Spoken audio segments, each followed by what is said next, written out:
these moments is just breathe. Breathe in and out. I will ring the singing bowl to start and to end our meditation.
Now I'd like to invite anybody up to light a candle to represent a joy or concern that has been on your mind this week. It can be celebrating something good or sharing in the grief of something sad. The candles will represent both of those things, and Chen will help you light that candle.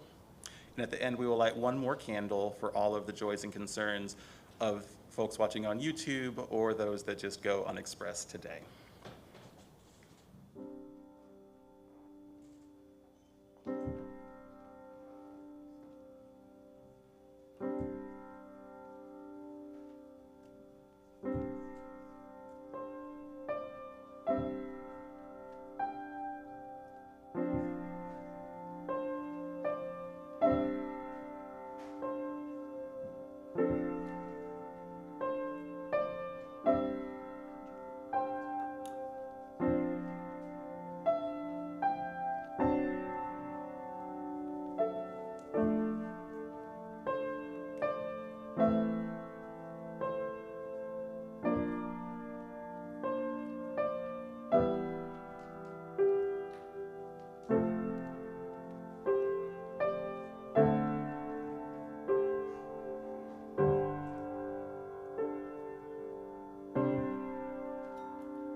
Good morning. I'm the Reverend Mandy Goheen. My pronouns are she, her, and it is my honor to serve this congregation. I also am actually on vacation, so I'm a figment of your imagination. You know, this place is amazing. I have been so moved already by service, and I just want to start with the first hymn we sang, number 6. Just as long as I have breath. But what I was thinking, if they ask what I did best, tell them I said yes to hope. Hope for me has been a theme, and apparently people around here caught on while I was gone. And so has the ocean. I have been in Nags Head, North Carolina, on the Outer Banks, on the very beach where I spread my father's ashes. I've been spending time in the sand and in the sun with family. And something different happened this year. As I walked along the beach, I found myself not collecting things. I found myself not grasping to shells and objects. I thought, I've taken buckets of shells home before. I don't do anything with them. Why would I take them home this time? And what I was fascinated by is we went to this inlet. It's called the Oregon Inlet, and it's under a big bridge, and the water's very calm there, but the tide is still going up and down. And as the tide went out, there were all these hermit crabs, and they were crawling around, and they had the coolest shells because they weren't really their shells. They had gotten a shell from someone else. So the hermit crabs were crawling around, and then I would find a shell, and I would shake it and pour the sand out of it and wash it around in the hopes that there was no crab in that shell, and maybe I would get to bring that shell home with me. Well, I did get one shell to the car, or two, and they still had crabs in them. A little tickly surprise in my hand. The person parked next to us was quite surprised when I rolled down the window and said, "Would you take this crab back to the beach?" I'm not sure I'm going to walk that far back. But I was reminded of this story, and I got reminded about it in gift shops repeatedly. It's a story of the Sand Dog, the starfish. And there's a starfish, sea star on the front of your order of service. And the story is kind of quaint. You'll find a little dead starfish in a package with this story. And the story goes, there was a man walking down the beach, and he sees a man with another man on down further in. The sun is rising. He looks like he's standing in a rainbow, and instead of collecting things, he's throwing sea stars back in the water. And so the man walks along the tide edge of this rocky place, and I can almost imagine the same place I was. And as he walks towards the man, he's wondering why is he throwing those back? Obviously, so many of these creatures die. And when he got to the man, he asked, "Are you a collector?" And the man said, "I'm a collector of life." You see, the quaint story on the card doesn't say that. He's a collector of hope, and he said, well, what good could it do throwing one sea star back in the ocean? And he said, well, that one might live. If I throw it far enough, it will get into the current and be pulled back into the water, and that one creature will continue to live. So as a good Unitarian Universalist, I looked the story up to make sure it was true and who came up with it. And what I found out is, once again, not a Unitarian Universalist, but close, a man named Loren Isley wrote this in 1969, and it's actually called the Star Thrower. He's talking about the idea that he is on this beach covered in death, and he has really no hope in him. He's observing. He's not collecting. He's not doing anything, and he's on this beach where people are collecting all these beautiful shells, and the hotels where they're staying have fire pots outside so that you can boil the creatures out and take the shells home. And he's overwhelmed with the idea of the impermanence of life and what is the point of all this work when he comes across this guy on the beach. Every time we do a little thing, it can make a difference we have no idea it's making. That's what we build hope with. We build hope with taking chances of throwing the star back into the water. Not because it's going to change the way everything is. There are still sea stars dying on the beach, but if we don't throw it back in the water, what chance could it have? And imagine if everyone stopped being collectors and taking the sea creatures home and started throwing them back in the water. What would be the difference there? And I think about the importance of collective hope and contagious hope. Because the man who had been focused on death and not really seeing what was there for him in life suddenly had a change of heart and found himself throwing sea stars back into the ocean, tossing his hope and changing. What was interesting about the story and my perception of it is that hope isn't something that we can purchase. It's not something that we can buy. It's not easily come by. We can cultivate it, yes, but it is contagious. And there is some contagious hope in this church. I want to talk about the contagious hope of people throwing stars back in the water the last year. I'm going to name some names today of people who I don't know how I would have done the last year without. And I want to say that I need more people throwing some starfish around here. I'm going to just name Chen first, our board president. Chen has served as board president for 2 years, incoming president the year before, and on the search committee the year before. Now that's some throwing stars right there, and building hope and supporting this church. I want to talk about Lena Ruth, who I saw hiding back somewhere, who just went ahead and applied for the payroll protection loans during COVID without even being asked to bring more money in to support this church.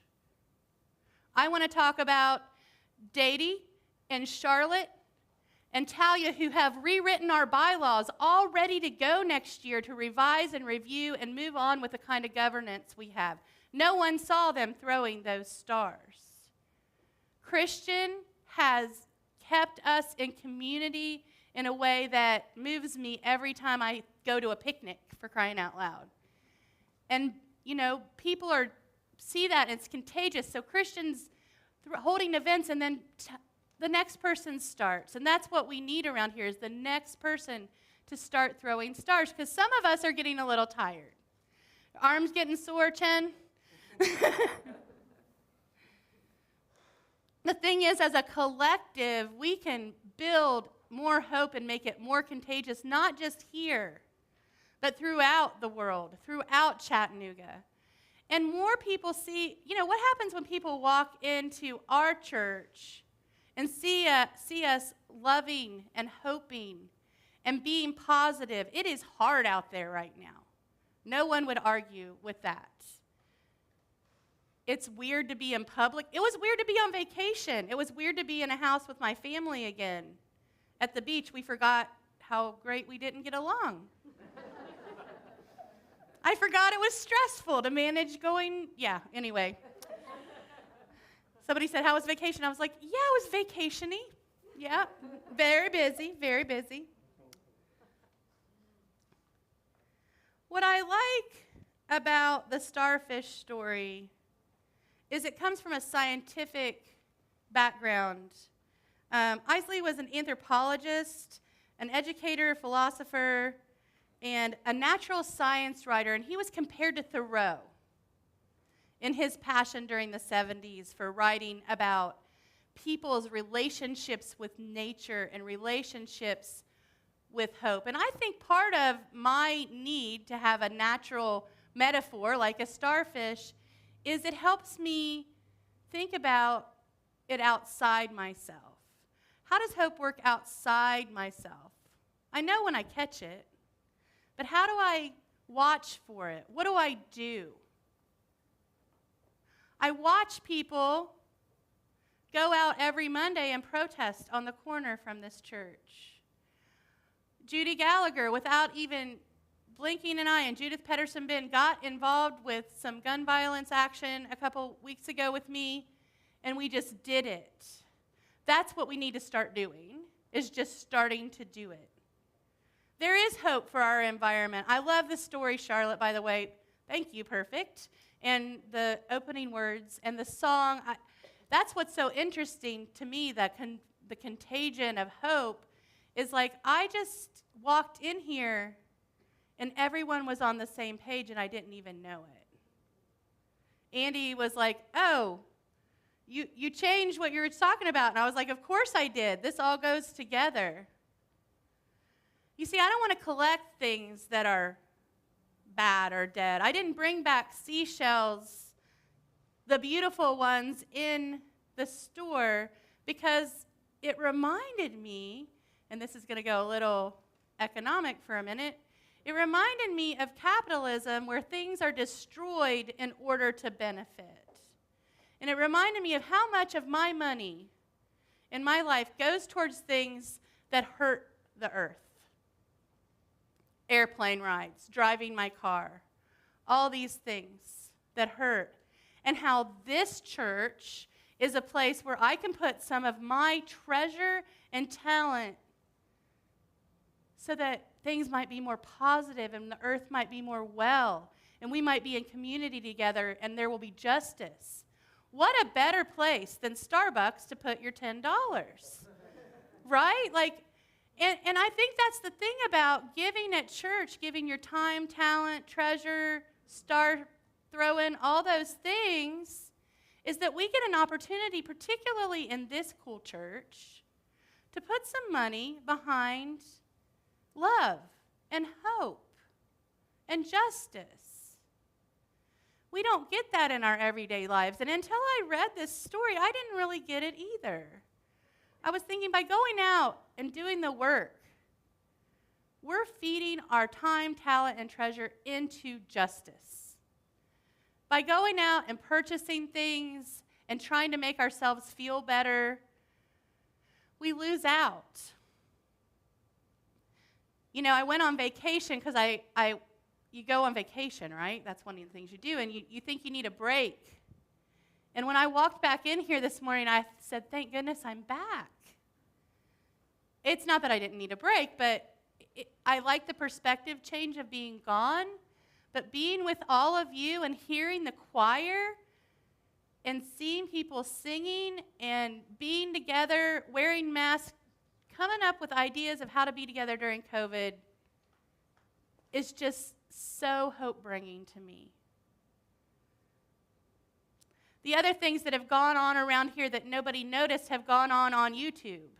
I want to say lots of folks have helped on YouTube, but particularly Wendy Wyrick, who has moderated and ran groups for us, helped staff repeatedly. I want to talk about how beautiful the artwork is here today and how Carol Hobbs brings this with friends in for us to enjoy and see. I walked in the office this morning and there were paintings of sunflowers. How wonderful is that? What a good place to support.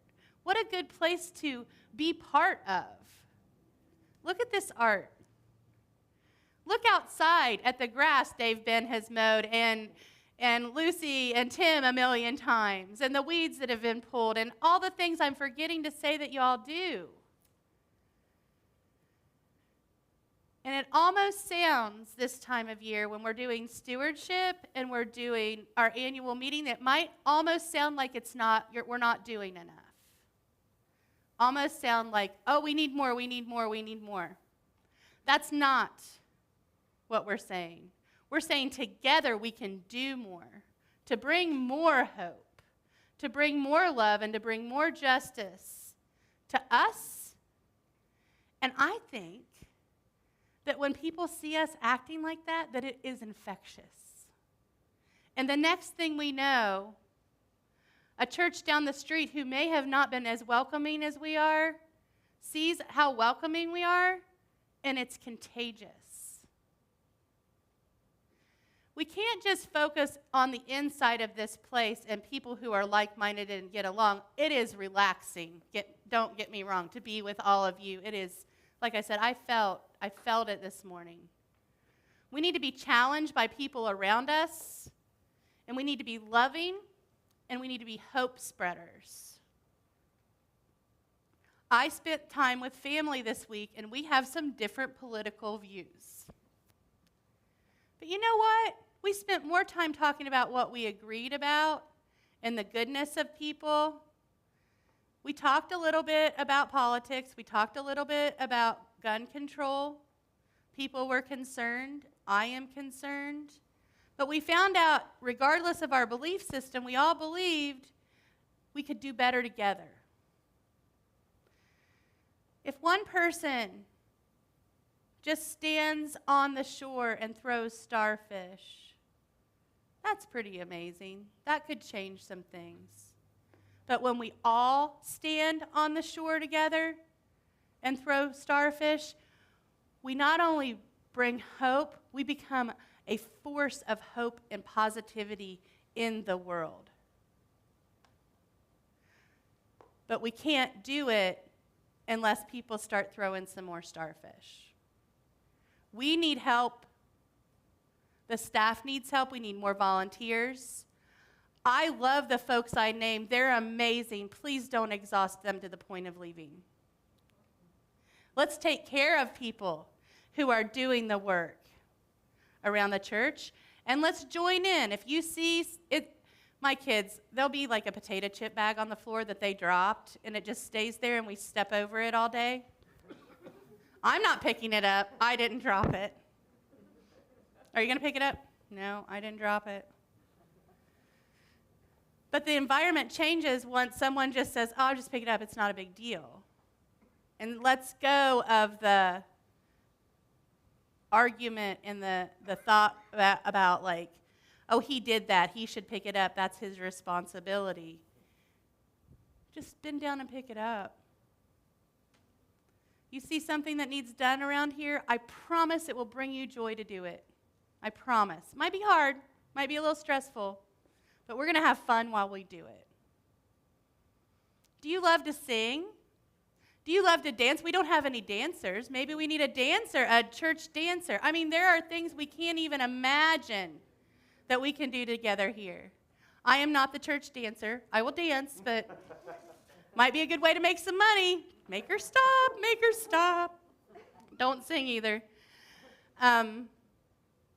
But be creative and hopeful together. And like get into the sand and the grit. Sometimes it's hard. Sometimes it's a long, hard trek across the shore to get to the place that you need to be. You came here this morning. You didn't have to, but you're here. You're here because we are all hope bringers together. You're here because this place is special enough to support in the coming year. You're here because you know that we need a loving force in our lives beyond ourselves. And I want to say thank you to all of you for being here today. And yes, I named a few people who've done some extraordinary things, like Gary Beal back there fussing with AV right now. I can't express my gratitude for how much work goes into this church, but I also need to express that we need to do some more work and we can do it together.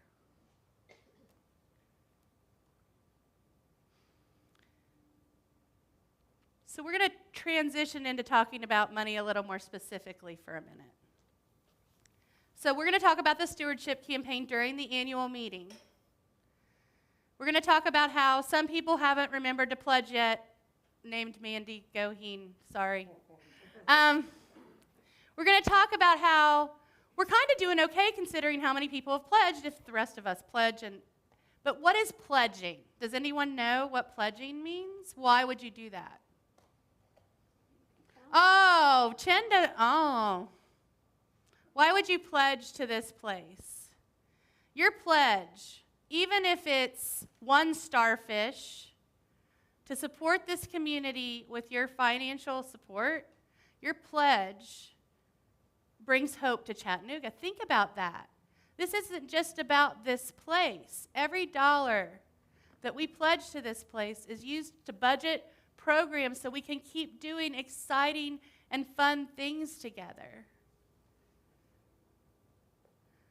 Did you ever think about it being love?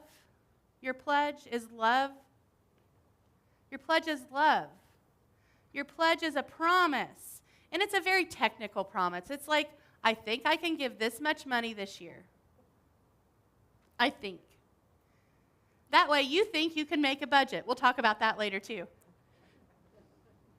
This is going to be a year where we're going to have to take some chances. We're not going to know what throwing that starfish is going to bring us back. But I challenge you to keep working and to keep working together and pay attention when people are volunteering and get in there and help and be curious about leadership. Ask people what's going on. Attend a board meeting. They're very exciting. We even do spiritual practice and stuff in the board meeting. This place is pretty exciting. We deepen, we do education.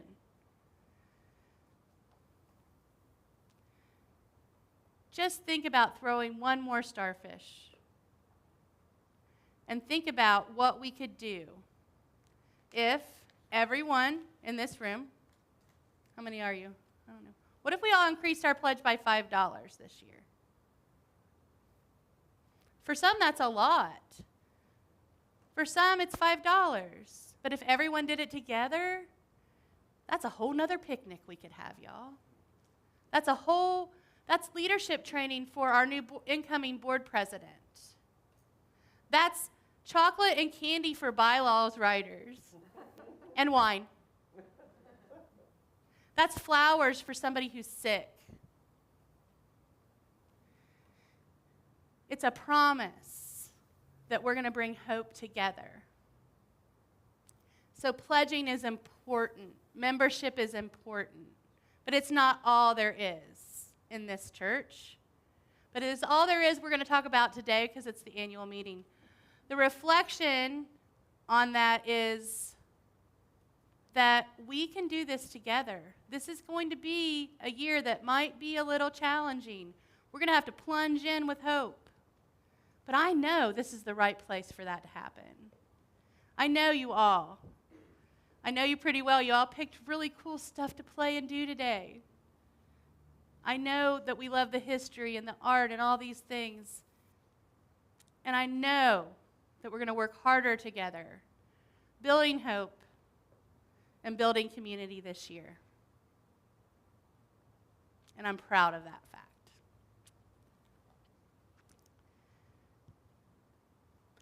So now we're going to do the offertory, awkward transition. And the reason I was holding the $5 is twofold. I am making a pledge today that I am going to start doing an offering to the plate every week, just from here. This is above and beyond my pledge for the year. My husband and I do pledge. We're increasing our pledge this year by 5% because that's what I ask all you to do. We are, I promise, going to fill the form out this week. The other thing I want to say, one more thing really quickly, is if you do automatic withdrawal, and I know this sounds a little mundane, it makes it so much easier on everyone. So we can have that set up really easily for you. But the other cool thing is, the other place I want you to throw some starfish, is our collection plate has suffered a little bit the last couple years. We've been online. We need folks to pitch in their starfish. Pitch in their love to this place. Pitch in the fact that we're going to do so much more than just sit here on Sundays together, although that is fabulous. The offering will be gratefully received.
Please join me in our offertory response. We give these gifts freely, committed to our mission to care, create beloved community, awaken hearts and minds, resist injustice and act with compassion, embrace life and care for the earth. To this work, we dedicate our offerings. Please rise in body and or spirit, and you will find in our teal hymnal our closing song, number 1028, Fire of Commitment.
Ooh, I like this step. I can still see everyone, but. So it's time for our Chalice Extinguishing. Chen, you want to extinguish for us? Please join me in the extinguishing words. We extinguish this flame, but keep the light of truth, the warmth of community, and the fire of commitment. These we carry in our hearts and share with all the world. So I have to tell you my mistakes, because they make me laugh, so that's what's so what today. I bought a bunch of starfish. And then I read more and more about the story, and I did not bring them today. And that's what I love about this faith and this church and this tradition is our ability to question and not have to have that's the story I picked, so I'm just going to have to give people a bunch of dead starfish anyway. And I was looking at the starfish, and I was like, what am I going to say when I give those to people? I just talked about how we shouldn't collect sea creatures for capitalism, and I just paid $26 for starfish. That's the other piece. That's so what? The joy, the learning together, the ability to change our plans, and for me, this is my 3rd year. I think that's pretty cool. I made it 3 years.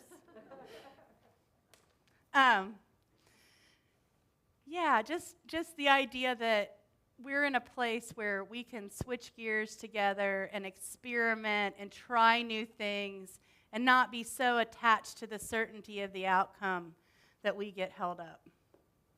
It's also a place where the people get the word, and that's what the congregational meeting is about. Our tradition, our faith tradition, is that you all are the power behind this, not me, not the Pope, of course not affiliated with us either, so this voting, membership and voting is an important part and practice of our faith tradition, and that's what the annual meeting's about, serving in leadership like Chen has done for so long. Wow, how long have you been? I'm kidding. But really, like that is what this religion, this faith that we call it, tradition, is about. It's about serving, it's about leadership, it's about learning and growing together. And it's also about, if it goes wrong, leave the bag of starfish at home. So thank you all today, and thank you for putting up with my beach brain and beach hair. There was a sign in our beach house that said, "Beach hair, don't care." Yep, that was me the whole week. And this seems a little trite, but that vacation was partly because of all of you. You pay me. Isn't that wonderful? And the benefits I get and the support I get as a minister here, my colleagues are jealous of sometimes. And other folks are struggling, and I'm not struggling the way some of my colleagues are right now. And I just want to be honest, that would not be possible if it weren't for the people who have done the things they've done in the last 2 years, 3 years, all the years. It makes me feel a little awkward sometimes to be around people who are just upset about what they're doing and how hard it is when I walked in here this morning and felt like I was home. So I want to thank you. I'm a little misty. I'm very tired too. But I really felt moved coming in here this morning, thinking about this place supports me. This place believes that a female minister in Chattanooga, I'm learning what a big deal that is. Ooh, didn't know. They're learning about me too. It's so special, and I don't know how to express how much I appreciate all of you, and that couldn't happen if it wasn't the people who had the power and the understanding to do this. And as a collective, we can do so much together. And I just want to express my deepest, deepest gratitude to all of you. We're going to get into some business, some announcements, all kinds of stuff. If you are a new person who just showed up today and wonders what the starfish is going on around here, I would love to meet with you I see some people like over by the windows and just have a little chat so I can tell you about what's going on. If you're a member, I assume there's going to be some stuff to sign in, but I'm going to hand the show back over to all of you, and we have announcements.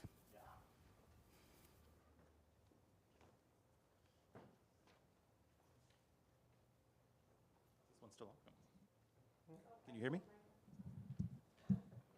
Okay, good. I know Kristen had some announcements, so Kristen, why don't you come up?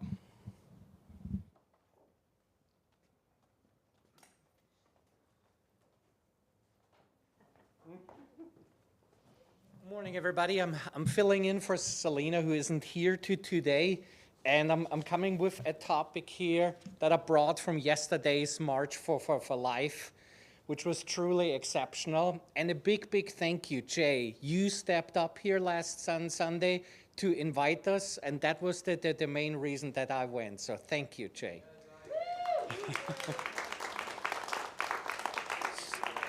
So in case if you missed the March for Life, you have the opportunity on Wednesday for our first and third coffee morning to come here. So Selena will talk about with a group of people on gun sense legislation.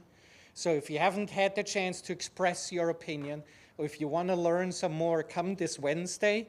They talked already 2 weeks ago. We had a crowd of 15 people together. It's a wonderful Wednesday morning conversations. So I just want to remind everybody of that. 10 o'clock. I gotta admit, yeah, I'm at work at that time, so I missed all of those. But if you have the chance at 10 o'clock, thanks.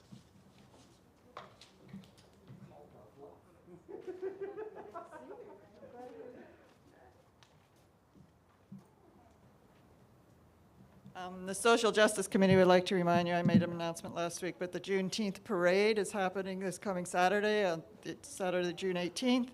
Marchers will line up at the Carver Center at 3 p.m. The parade begins at 4, and that's at North Orchard Knob Avenue. And look for our social justice banner if you'd like to march with us and celebrate Juneteenth. Thank you.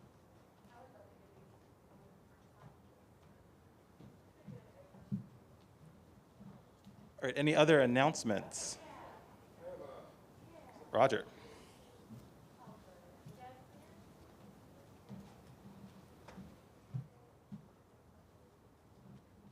So this isn't really an announcement, I'm just sharing more or less a connection. So I went to a wonderful celebration of the passing of one of our members yesterday, Ken Beaver. And it was at the 21st floor of the Bank of America building, the Walden Club. And it was like a who's who of Chattanooga. I was talking with Clay Bennett, for the guy who does all the left-wing cartoons, and Dana Shaven, who is a writer who's spoken here. And our own Linda Park showed up, as did Susan Kennedy. And the interesting thing about this service was it was a Unitarian minister who lit the chalice, and here we have like 100 people from all over the world at the Walden Club, and it was basically a Unitarian service. But I bring up Ken because these solar panels on the roof, he was instrumental in making sure that we got those on there. Now, Sandy and I and Ken, Sandy Kurtz and I, so I told the story. There were about 15 people got up and read, so I read how Sandy and I and Ken had worked to get the solar panels up there, but Ken was the one that took the PowerPoint home. Sandy, I hope you remember this. Make sure the ROI really, cut muster with the board, and he drove it home. And we have Ken to thank for that. And by the way, his wife Wendis was also the president of the board here. So it was just very interesting, and it was a UU service. We had some of our people were there, but it was like it just seemed like a who's who of Chattanooga was there, it was a very, very touching service. Like I said, not an announcement.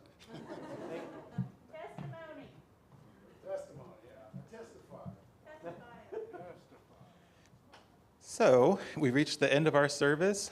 If you are a voting member, please do not leave.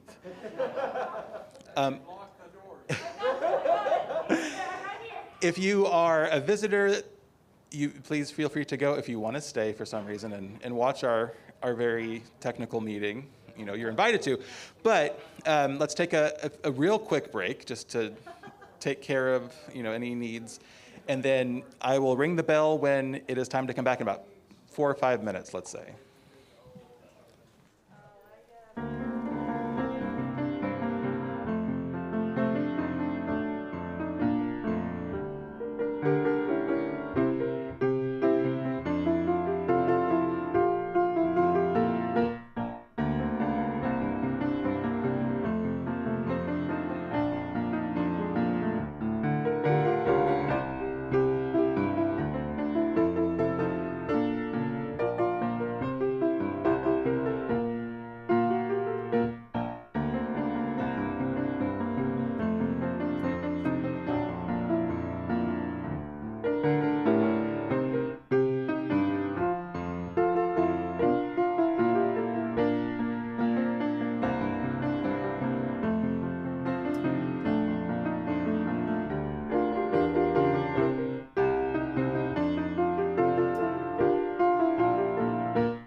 Check, check.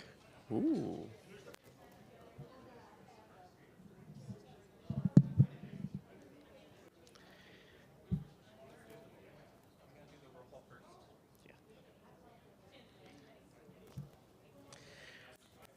All right, everyone.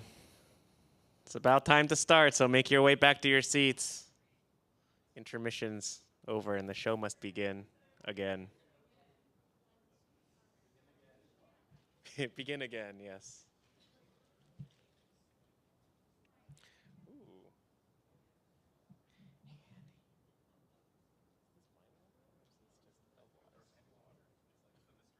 Mystery water. The water of life.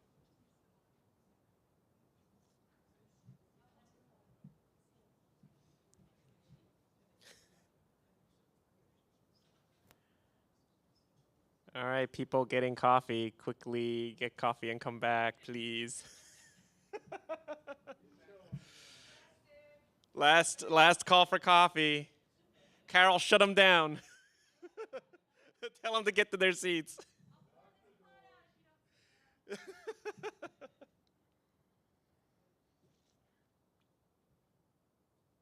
All right, everyone. Thanks for humoring me a little bit for that. I guess I'll start by introducing myself. My name is Chen. My pronouns are he, him, and I am the outgoing board president. I am so glad to be able to say that I am the outgoing board president. 3 more. Well, you know, I to be fair, I should have looked at how much time exactly I have left just to count down the days. But it is till the end of the month, so.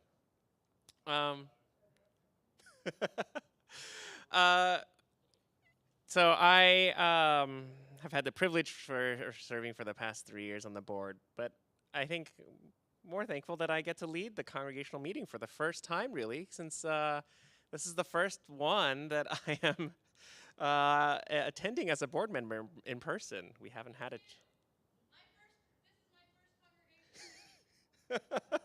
We haven't had one for in person for the last few years due to COVID, and this is actually the first one that we'll be doing both in person here and online. So if you are attending online and you are a member, I hope you haven't turned the YouTube link off. Please stay, and in the email that you got from Farron this morning should be several links, if you just scroll down a little bit, that will allow you to vote in real time as you are attending this meeting. So first things first, I am going to ask for Andy, Judy, and Sally, who's monitoring online, to establish a quorum for the annual congregational meeting. We need a quorum of 20% of our membership, which is 31 people minimum. So please, if you are here in person, could you raise your hand, Andy and Judy, and you're a member, raise your hand, Andy and Judy will count. And then if you are online, please click that first button that says quorum, and Sally will help tally.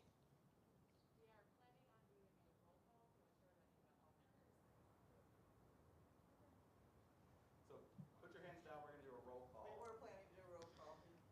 Oh, I lied. Sorry.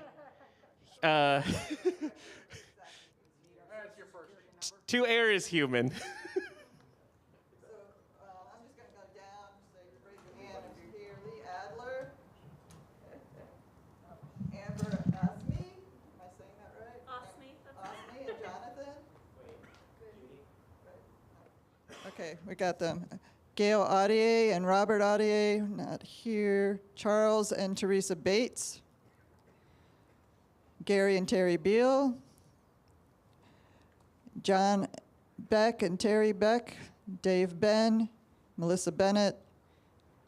Martha Berry. Christina Borgling. Jesse Blue.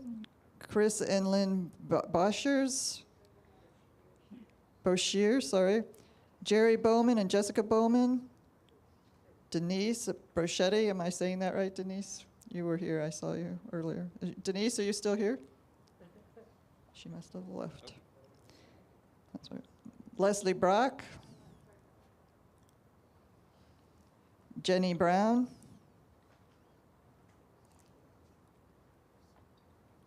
Where are you? Kirk Burton, Present online. online. Excuse me, Chen, in the interest of time, why don't we just count hands? We'll be done in 4 minutes. This could take 30 minutes here. All right. I hear you. The issue is if it was all in person, it would be no problem. But because we have some online people, we need to make sure that. Can't you just count online and then count who's here and add them up? All you need is 30. Doesn't matter who's online. You got 35, 40 here already. All right, let's just, sure. Do you want to count? Okay. Hands up if you're a member.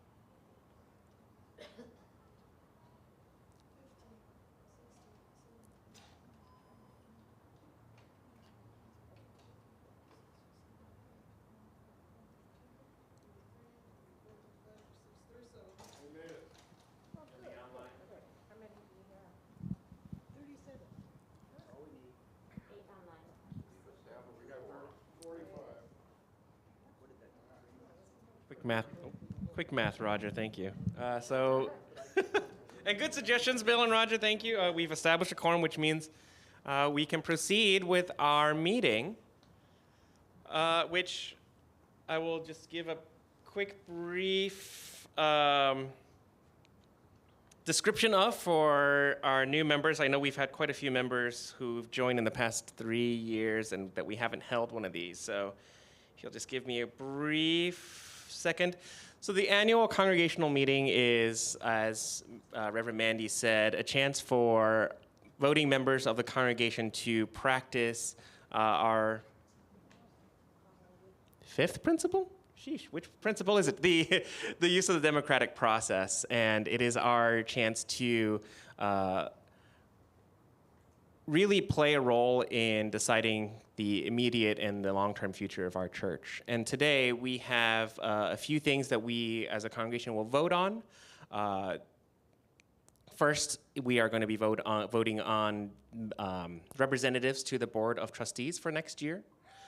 We are voting on representatives from UUCC to go to the UUA General Assembly, their own congregational meeting, essentially, of all the congregations that's happening over the summer. And we're voting on members of the Nominating Committee who are members of the church who are going to nominate future leaders. Additionally, we are going to, Sandy Kurtz is going to be talking a little bit about green sanctuary recertification. Actually, Roger, you've mentioned about the solar panels. Those are connected, and Sandy will speak a little bit more to that. And then finally, we're going to be voting on the budget for next year. So that's the overarching things that we have to accomplish.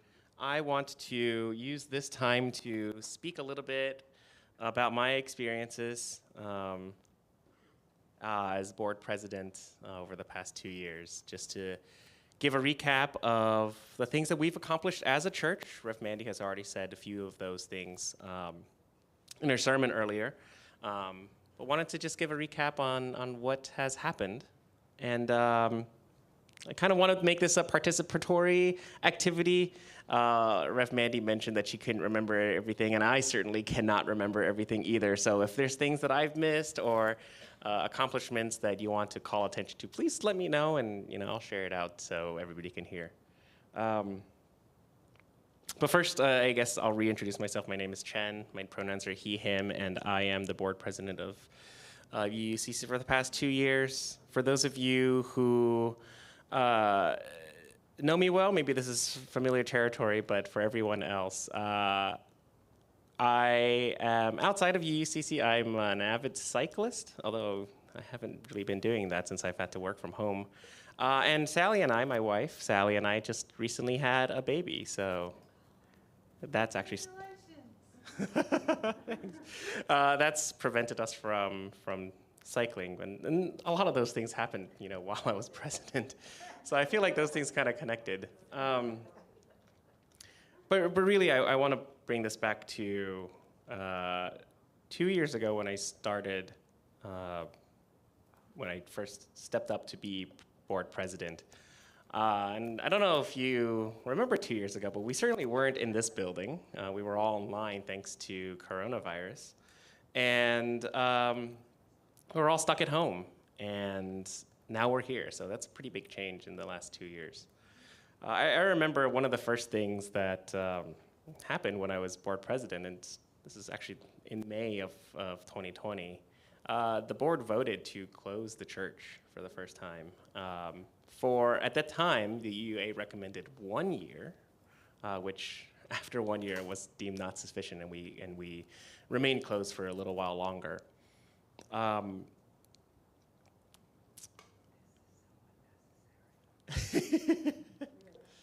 I will want to say that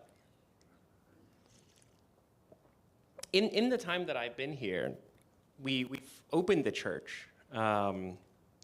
Thanks to all the really hard work that everybody has done. There are things that are visible, and then there are things that are not. I'll just call them out, all of them. First of all, we renovated the building. I don't know if you've noticed, but the roof has been replaced. The leaky roof is no longer leaking. We've upgraded our HVAC systems that now can provide more efficient cooling to the building. We've renovated our grounds. We've cleared the trails, and we've built 2 new trails thanks to the hard work of many volunteers, including Dylan and Carol for helping organize that. We've built an outdoor labyrinth to provide a labyrinth while we couldn't meet in person. We also completely renovated the sound and video capabilities of the church. You may have noticed, now that you're back, that it sounds a lot better in the sanctuary. We also set up videos to allow remote viewing of our services, which we had to do during the pandemic to keep our services going.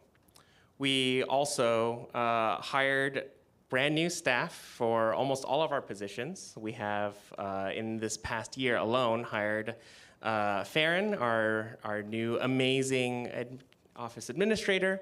We also hired Camille, who is our fearless new DRE. And we've actually ordained Amanda as a minister, and we will ordain another soon, Pam. And so all of these things we accomplished, but like Rev Mandy said, there's plenty more to do, and certainly we are going to need more people to do that. Oh. Forgot about our bookkeeper. Oh yes, we also hired Cass, our new bookkeeper. So 3 hires in the past year. So there's a lot that has been accomplished in making this church a place that's safe to come back to, and as well as setting us up for the future. And I really, again, like Rev Mandy mentioned, needing additional help from all of us to continue. Yes? Oh, yes. Cheers. Playground, yes. Thank you. So with that recap of our year, I want to pass this on to our next activity, which is to vote on our slate of officers. And Rich, if I could ask you to come up and lead us through that. If you are online, click that link. Oh yes, if you are online, there should be 3 separate links, and we'll go in order. And those are the Board of Trustees, representatives of the board, the GA representatives, as well as the nominating committee members. And Green Sanctuary. Board of Trustees. Hello, everybody. This is Rich. I am the board chair of the nominating committee. And it has been an interesting year because sometimes it was difficult to go out and try to find someone that we could get a hold of to say, would you like to do this in the church, to be a service in the church, when it was hard to see them because we all weren't meeting always together. So Our meetings were all online, so we didn't have to worry about that, but it's kind of harder to do that when you're going out asking someone to serve. So aren't we enjoying this nice air conditioning in this building? Yeah, and the lights are on too. Gee, so many things get done in the background we don't even think about. And some of it is technical stuff, some of it is people stuff. So I'm dealing with the people stuff here. This year we needed a president-elect, and Dylan Cussman came forward for doing that. I believe bios were sent out, email to everybody. Treasurer Lena Ruth agreed to do this again. Of all the positions, that's probably the only one that requires more than just a cursory amount of accounting stuff. But beyond that, anybody can be on the board. Anybody could be president of the board. So remember that, those of you out there, remember that. You can come out here, you can do it. All right, so Treasurer Leonard Ruth, the VP of Resources, David Ben. If you haven't seen David, boy, you sure have missed him, because he's around here doing all kinds of stuff around the outside of the building and on the grass and doing stuff like that. So he is also going to be there. So that takes care of for the Board of Representatives. We still have John Standrich, who's in outreach. Kristen Harveth is in Congregational Resources, and Sally is with Religious Growth. So that rounds up the board right now. And then, of course, David, Andy. Andy's taking care of president this year, so looking forward to that. Next. Well, let's do the board first. Okay, all right. So everybody, let's vote on that. If you know how to do this online, I'll let somebody tell you what to do, right? Yes. For those of you online, please click on the link that says Board of Trustees, Representatives for the Board of Trustees link, and you will be able to vote. For the slate for the Board of Representatives. Yes, and we'll be voting as a slate, so it's a yes or no vote to the for the three people, Dylan Kussman, Lena Ruth, and Standridge, and Dave Ben. Okay, so I guess for all those in favor of the slate of officers as presented, if you could raise your hand and we can count.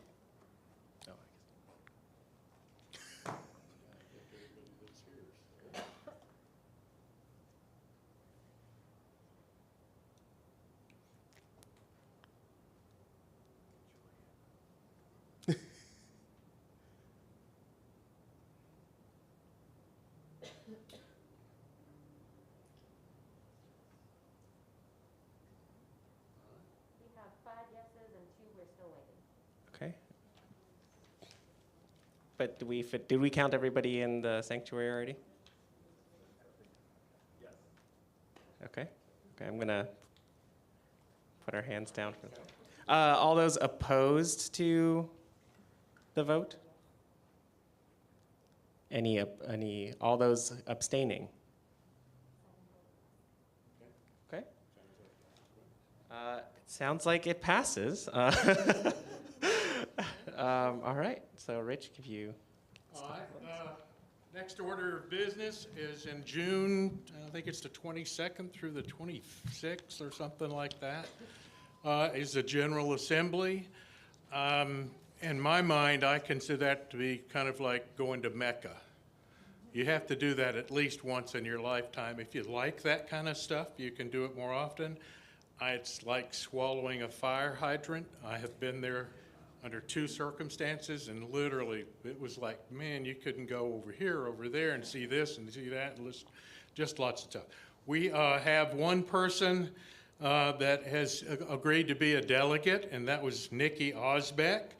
If there is anyone else, we can have 3 delegates from our congregation who will do that. They don't have to be physically there because it's up in Portland, but you can do it online. So we're voting right now is just basically agreeing that Nikki Osbeck can go ahead and be our representative. So put your vote in now. All right, all in favor of Nikki Osbeck as our GA representative? If you are online, click the link now. If you are online, click the link that says GA and representative and submit your vote. Is all in favor?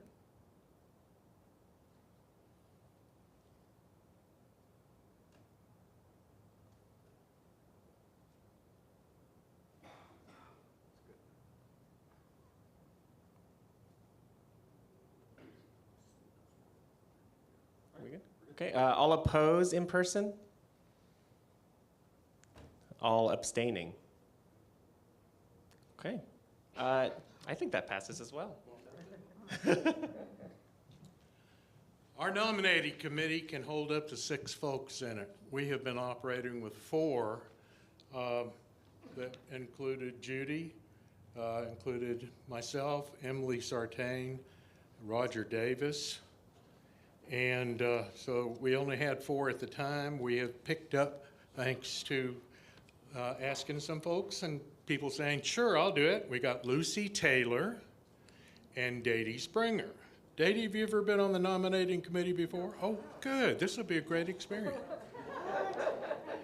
Well, this is just my 2nd time. I don't have much experience with this at all. So if I can do this, you can do this. Vote. All right. For those online, if you can click on the link that says nominating committee. For those in person, all in favor of Lucy and Dady as nominating committee? Raise your hands and we'll count.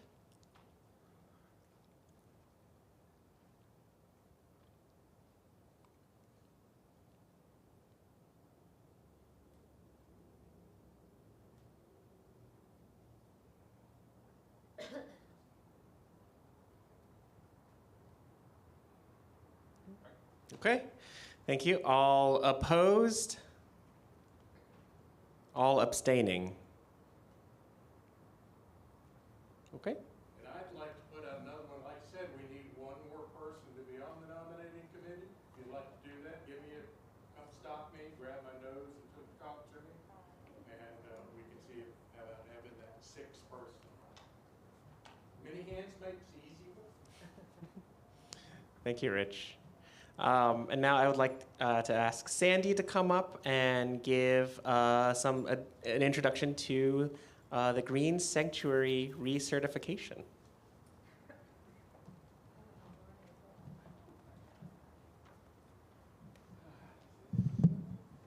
Hi, everybody. I'm going to ask for a vote in a bit. But Chen had asked me to outline a little bit about the Green Sanctuary for those people who had not been here when we were last accredited as a Green Sanctuary. And this is a process that occurs with the Unitarian Universalist Association, UUA. And we did that in 2007. We were approved after the implementation of our plan, which has to be approved before we can start on the plan. That's how it worked, and the plan that we were asked to do, we had to conduct a congregational survey. We created a plan for us to become more sustainable in 4 areas. That is worship and celebration, religious education, sustainability, and sustainable living, and environmental justice. And then we also had to have a communication plan that went with that. So we put together the plan and we submitted it to the Green Sanctuary folks, and they approved it, and then we implemented it. And we became a Green Sanctuary officially in 2007.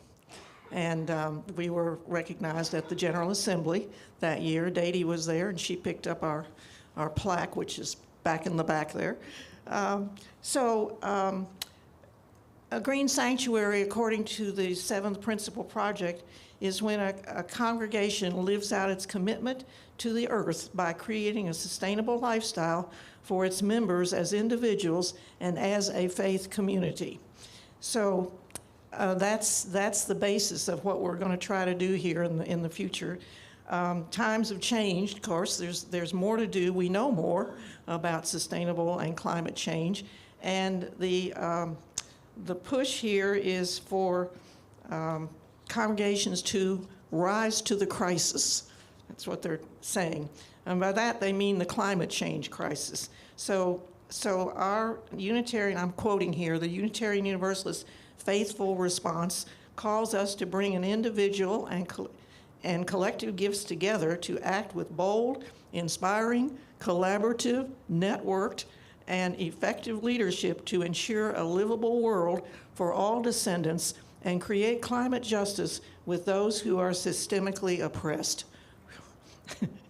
So the process, it's time for us to get reaccredited. And that's what I'm proposing here. It's much the same as before as far as creating the plan, get the UUA approval, and we build on our past work. And that will require an environmental audit, a congregational lifestyle survey, and then we come up with proposed specific actions that these new opportunities present to us. And then we submit that plan, they approve it, and then we implement it. So that's the challenge. And the first step in that is really to gain congregational approval, and that's why I'm up here. This is something that we can do. I'm making a motion today that the Green Sanctuary, a new Green Sanctuary initiative, be approved as a committee of the whole.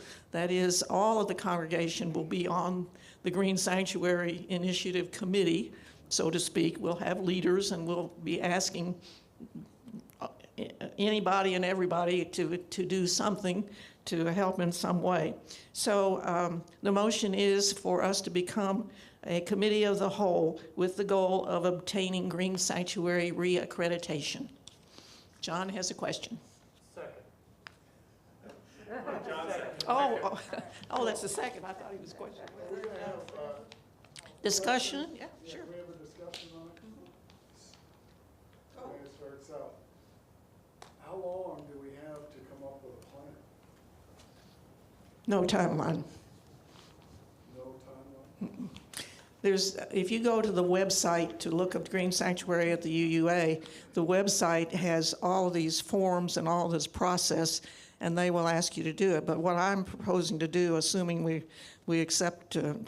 approve this motion, is to form a committee, a small committee, to really look at all of the things that are asked of us and get started.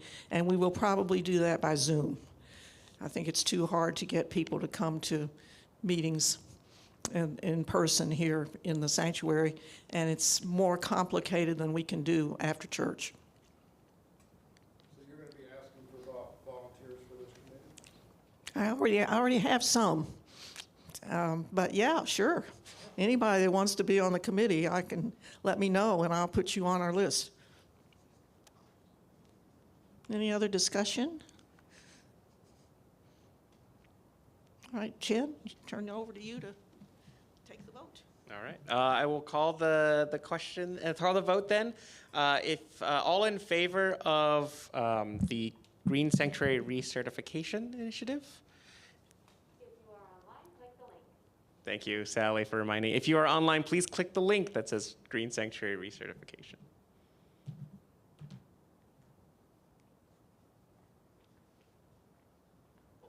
Say that's yes.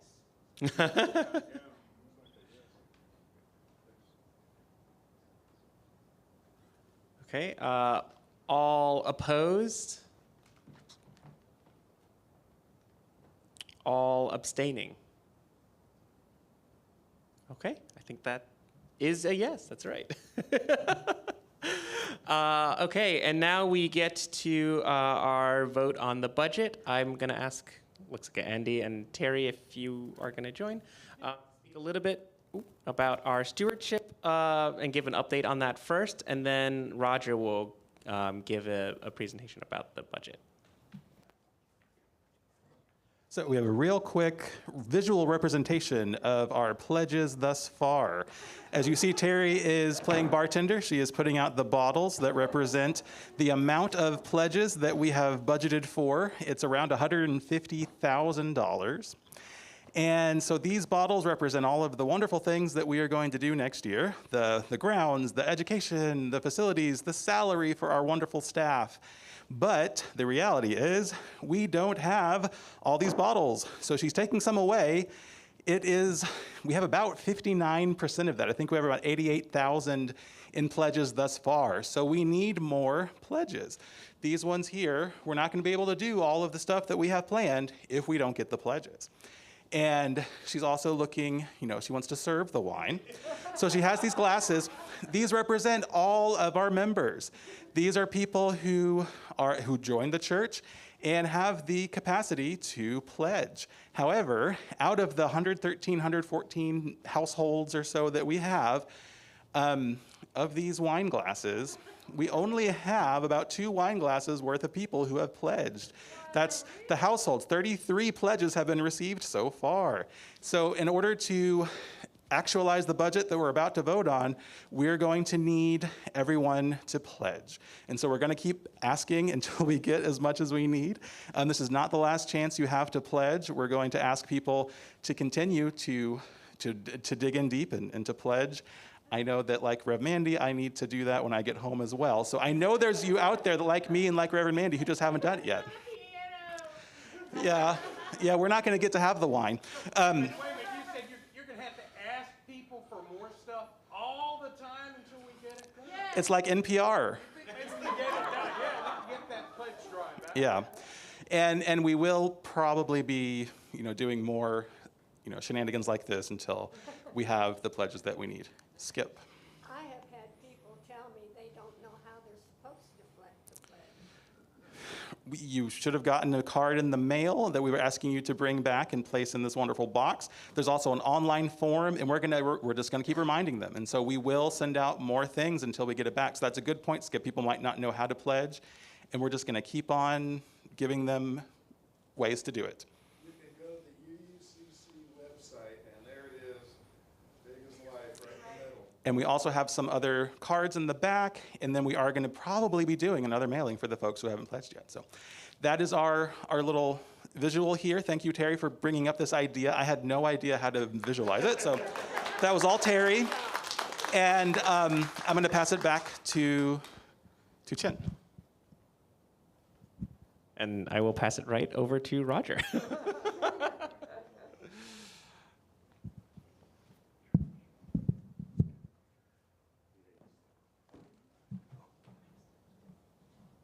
So I'm going to have a short talk about budget. First, though, I want to acknowledge the help I've gotten from Dee and Lena Ruth. I don't think I would have been able to done my job for the last year. Take your mask off, Roger. Oh, sorry. Wouldn't have been able to do the job without their help, so just want to acknowledge that help. Let me get my outline. I get nervous trying to speak, so I have to give myself some notes. So the next thing is I want to talk about the process a little, so you understand that we didn't just come up with these numbers out of the blue. Dee and I did the initial proposal for the budget. We started with last year's budget, and then we started altering that budget to come up with this year's. We took into account inflation, which is affecting nearly everything. We also removed expenses that we weren't spending on previous years. And we gave a small amount of raise to our staff. I know it's hard for everybody to be asked to give more money so that they can have a raise, but we want to keep our staff. We like our staff. We want to make sure we keep them here and that they don't leave because they're not getting any money.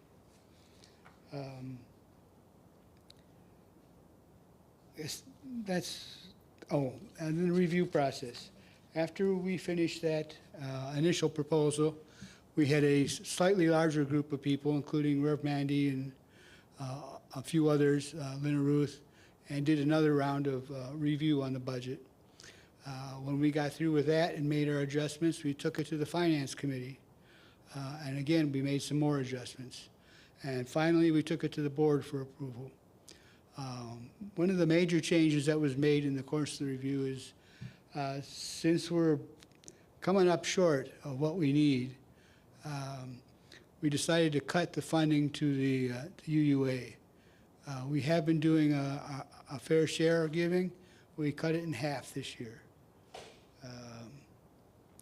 So I want everybody to understand that because that saves us some money, and right now we need our balance, our budget.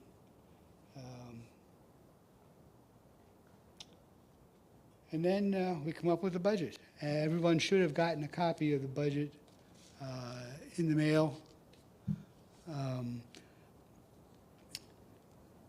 Our planned spending exceeds the forecasted income right now by $23,000. So we do not have a balanced budget. The board approval came with one caveat. In September, we will be doing an in-depth review of finances to see if we need to adjust the budget or cut programs or what we need to do to make sure we don't come out too far in the red at the end of the year. We do have reserve funds we can use to supplement what we have, but we've used some of those reserve funds up in the past couple of years because of COVID. So we can't keep doing that. We need to get back in where we can put more money back into the reserve funds. So, anybody have any questions? Yeah, Rich? The fair share thing, even though we're only doing half now, that's not set in stone. If things change, people realize, gee, we really do need to do fair share. Yes. Or we need to have a balanced budget, and they realize that they're going to have to give more to make that so. You know, that can do that. So Yes, we can always change what we're giving to the UUA. That's just the budget plan as of the moment.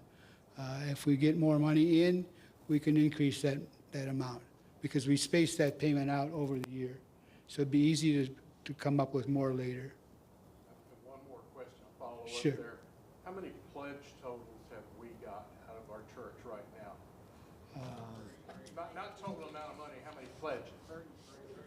33. Pledges. That's how many we have in this room. Right. So there's a lot of people who haven't pledged. Maybe they just need to remind them. I think this is what we're doing, is reminding them. Maybe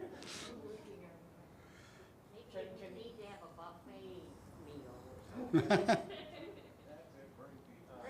Yeah, any ideas that people have of raising funds for the church, just grab somebody on the board and let them know what your ideas. I think Nikki has a question. Sure, Nikki? And you may not know the answer to this. I realize that Church of God used to rent this space on Saturdays. Then when we closed, we lost that rent money. So I don't know if there's been any outreach to them to see if they would know.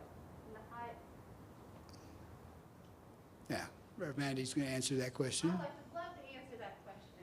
I'm going to tell you what the question was, too.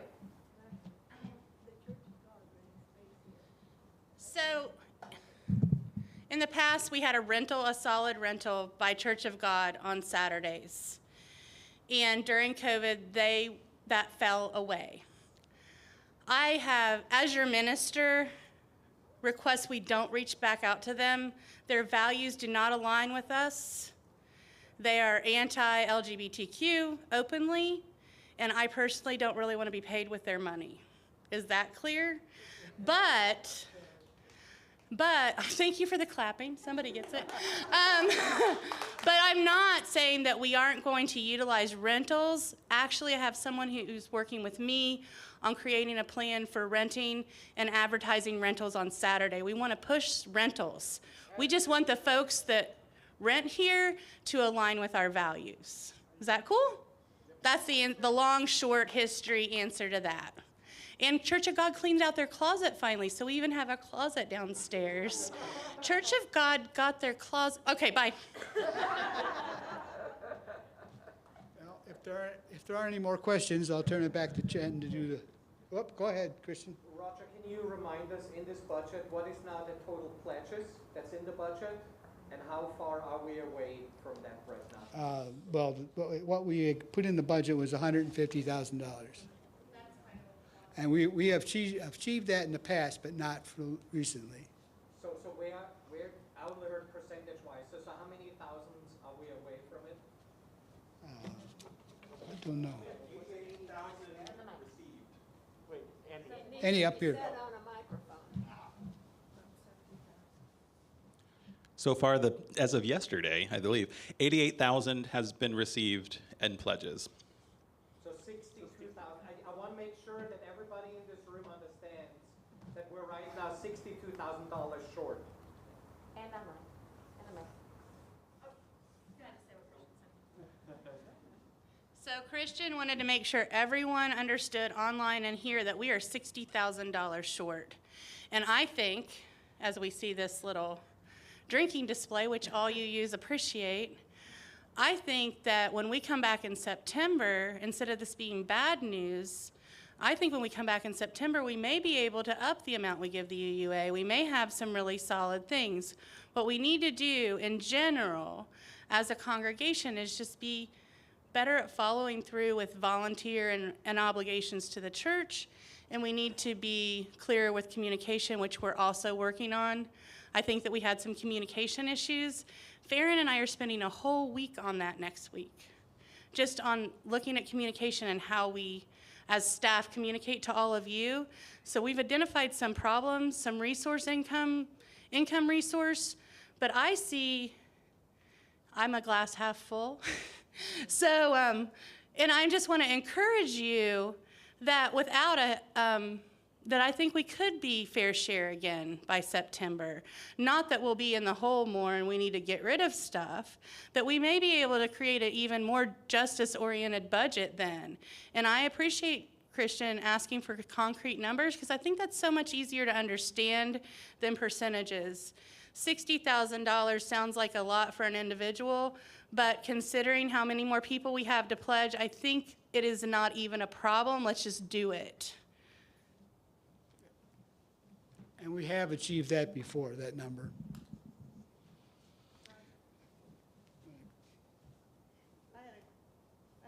How much is the fair share total that we need? It was What is the total amount? it was 12,000 something. 12,000, so We've cut it in 6,000 is what we're giving.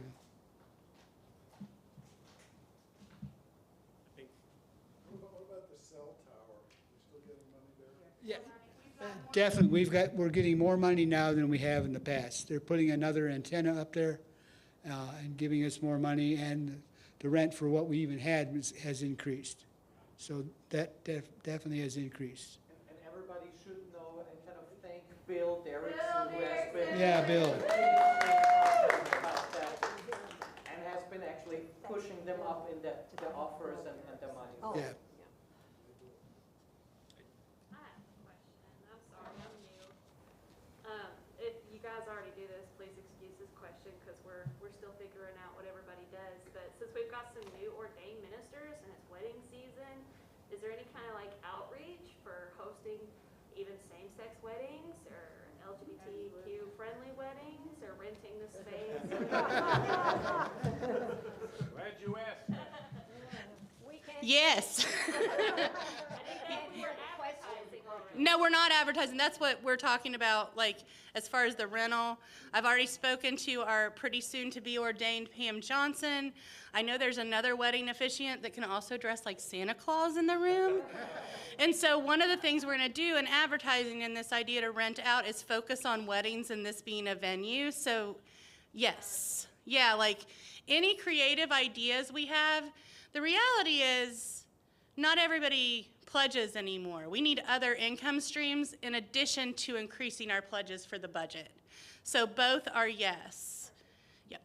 And I'm going to quit going down and up.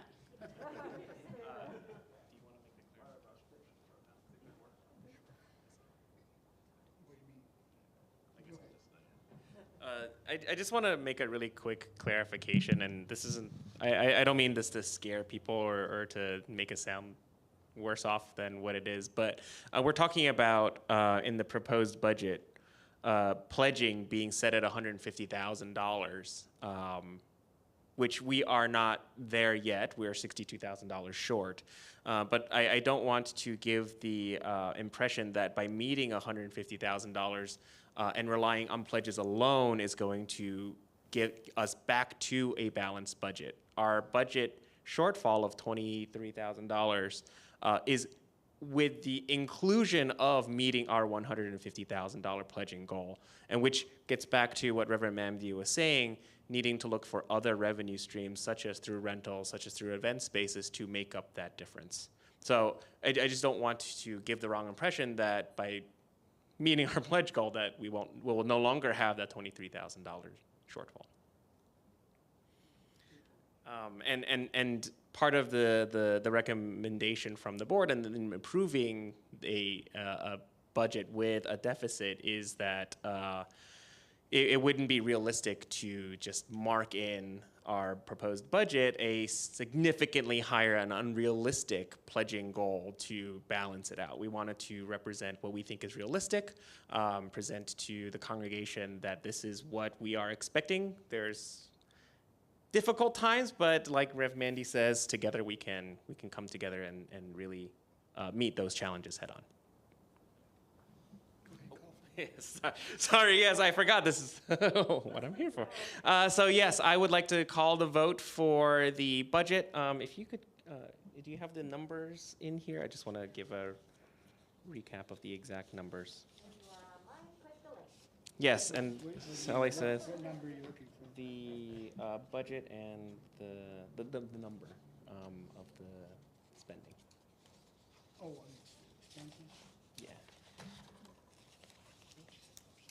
Yeah. so, yeah. No, just the bottom Just number. talk about the budget. Yep. So down on the bottom page.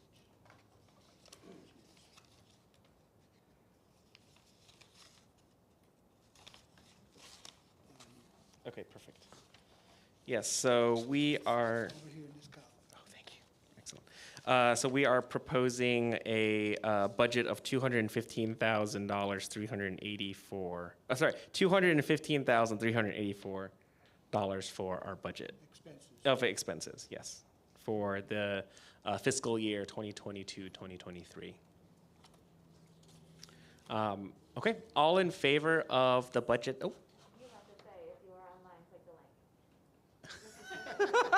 link. Sally's keeping me honest. Yes, if you're online, please click on the link that says budget and vote there. All in favor of the proposed budget for the next fiscal year?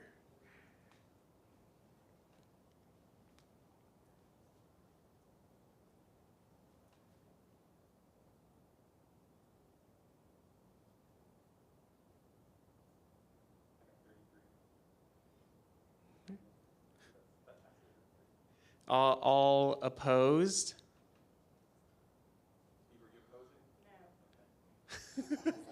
No.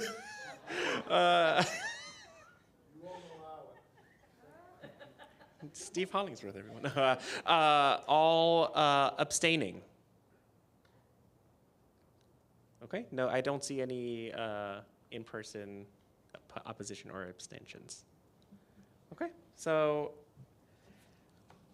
well, with that, I think, Christian, do you have a few words? And then Andy will close us out right after that, so.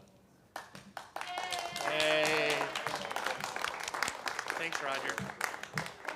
I'm clapping for my husband because he's worked so hard this day.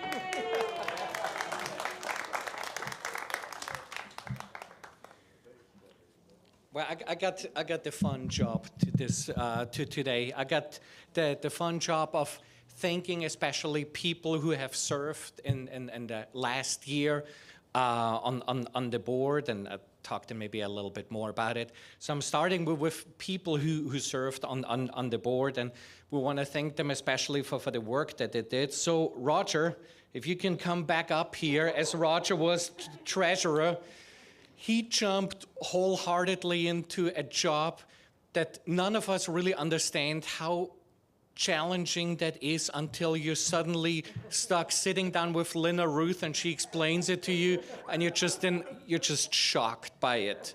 This is not just kind of, hey, just a little bit money here or so. No, this means each month several hours of balancing work, kind of financial closure, with the support of Dady and Lena Ruth. Without it, we wouldn't be able to do. So Roger, thank you very much. I know kind of with the, I've hopefully found more presents that kind of go along with your health. So, and in that sense, all the best as you guys are leaving us pretty soon. Yeah. Thank you.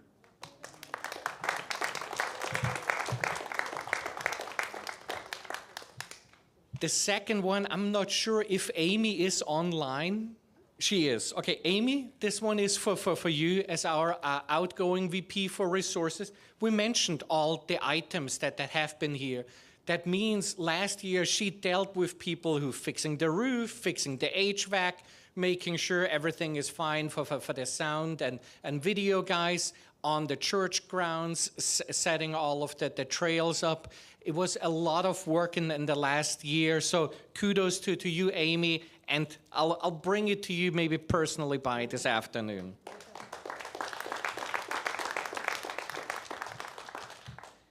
Finally, Jen, after, I'm not sure whether you're the first one in the history who kind of back-to-back had 2 years of being president. So others as well. But definitely they're the only one with COVID during that time. We all listed everything that Chen did, and also on the board that he continuously pushes us forward, kind of setting targets, goals, kind of following what do we want to do with this church. Thanks for all the efforts, all the topics, all the issues that came up that you had to jump in, kind of to always do that with a lot of dedication and love.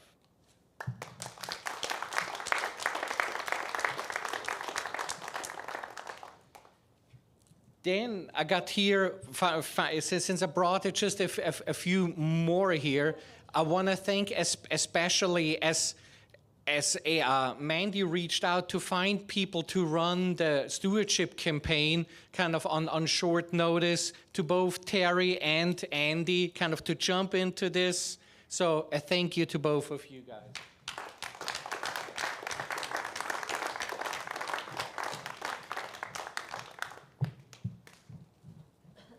And I got one more, because I talked to Rich, and he said, when I talked about, when he thought of nominating committee, he said, one should definitely go to Judy, outgoing from the nominating committee, and all the work that she did on the nominating committee. So thank you.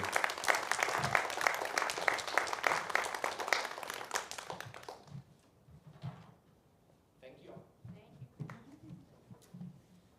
All right, I'm the last thing standing between you all and getting out of here. So to close out our meeting, I would like to thank everyone for staying around and participating in our polity. I think it is one of our unique, challenges and joys as you use to do this process every year, to, raise the funds to make our church happen. So I'm very thankful. My heart is full today, for sure. And looking forward to a great year ahead as your board president. I know there will be times when I make mistakes and miss the mark, but as our covenant says, we'll begin again in love when we fail. And I think there's also going to be times when I do great things, when we're all going to do great things together. There's so much to be done. We're going to hire the nursery people back again. We're going to make our grounds more beautiful. I hear there's some pine trees that need to come down that are dying. So we're going to be stewards of our land. And I just can't wait to see what happens. So thank you all.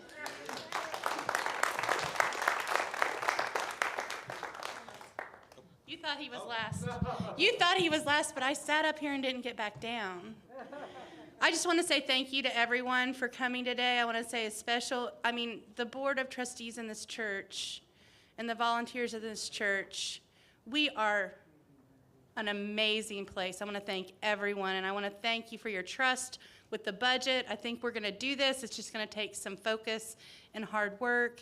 And I just want to say how excited I am about the coming year with our new board and Green Sanctuary and all the great stuff we'll continue to do together. So have a wonderful afternoon, and thanks a lot. Do you have a final word? No? You don't want a final word? And then the final word is